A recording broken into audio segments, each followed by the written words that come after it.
What is up, fam? What is up? Ghostly greetings and welcome to the weird. Welcome it with the boy Pruitt. Holler at me. Today, Space Junkies, we're talking about Star Wars Kenobi. 380, 400 pages. It's a pure sci-fi awesome. I love this one so much. Let's get into it. First of all, this is not canon. This is not part of the movies anymore. This is what they refer to as a legend, from what I understand. But it's a fucking awesome story. I love Star Wars, so love the Obi-Wan Kenobi. Ewan McGregor, the man, obviously killing it as Obi-Wan, and this book was awesome. Small problems with this book include, you see this book called Kenobi? I thought there'd be way more Kenobi. There was not. There was not as much Kenobi as I'd expected. B, the lightsaber and fun force action was cut to a minimum, which is the second sci-fi book in a row. First being Dune Messiah, second book being Kenobi, that did not thrill me with sci-fi intense action. I needed it to have sci-fi intense action, and it did not. It did not. But, did it have awesome characters? Absolutely. But you know how I do these things? Plot.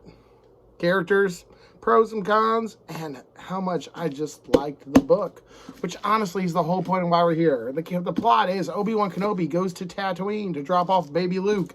This story, to my knowledge, takes place literally directly after Episode 3. Right after Episode 3, Revenge of the Sith. Like I said, I was a huge Star Wars fan.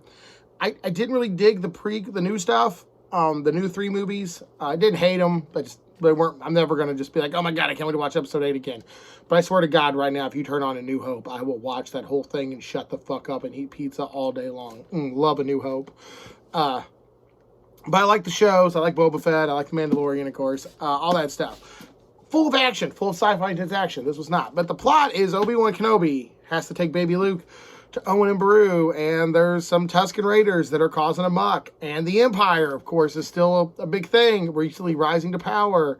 And they are dismantling the Jedi Order, and they have to deal with that. Obi-Wan shows up basically like a Sergio Leone fucking gunslinger, man. It's a fucking hardcore, intense Western, this. Characters, I didn't get as much Obi-Wan as I liked. But Obi-Wan is a big character. There's some other small characters, Owen and Lars. A Tusken Raider leader whose name I do not recall, Untguther or something, that I thought was really fucking cool. I really liked him. But this book has a lot of characters.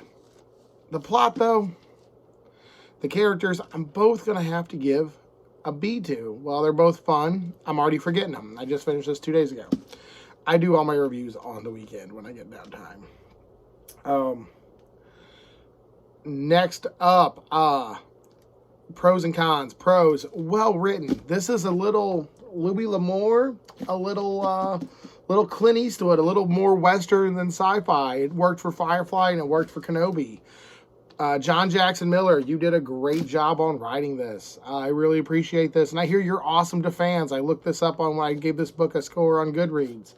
And it said you were amazing with fans and people. And any guy who's good with their fans is good with me. Even if I don't like your book, I respect that you respect the fandom. But the characters are fun. The story was good. And you got lost in a little Western, a little sci-fi Western. And it was honestly a quick fun read. Cons. Not enough Obi-Wan space action. I literally checked this out because Dune Messiah didn't have as much space action. I was like, this was the same thing. It was a lot of plot, a lot of character, and a lot of development. This being literally Obi-Wan coming to terms with there not being a Jedi Order. This could, as a fellow nerd and understanding of that comes to hit. That hit you hard, Obi-Wan. I get it. I'm a huge fan of the Obi-Wan character. So now he's feeling a little lost and estranged and trying to figure out what to do. And he's also trying to communicate with the dead Jedi, Qui-Gon Jinn, who Yoda showed him how to communicate with to become the true form of the Force Spirit. So I really liked that. And it was a lot of character and a lot of plot. And I just like knowing what's happening with my boys when they're not in the movies. I do. That's one thing I always loved about Star Wars was the movies were done and I could just read a book and basically feel like I was hanging out with friends. That's how I always felt with Star Wars. But journey. How did I enjoy getting lost in this journey of Star Wars? Honestly, it was great. I met some fun characters. I reconnected with some fun friends. I got a little lost in the action. When there was action, it was great. When the book didn't revolve around it, though. It was really good. and I really enjoyed it. But not enough Obi-Wan and not enough fucking swashbuckling gives me a 4 out of 5 or a B. I'm going to give this a B. John Jackson Miller, you did an amazing job. Thank you so much for writing this. And honestly, though, if you're still watching this, hey, thanks for sticking around. Check out Obi-Wan by John Jackson Miller if you love Star Wars. If you just want a cool sci-fi western, this isn't a bad place to go either. But this has been your boy Pruitt, guys. And thanks for watching. And you know what? Stay creepy. I love you.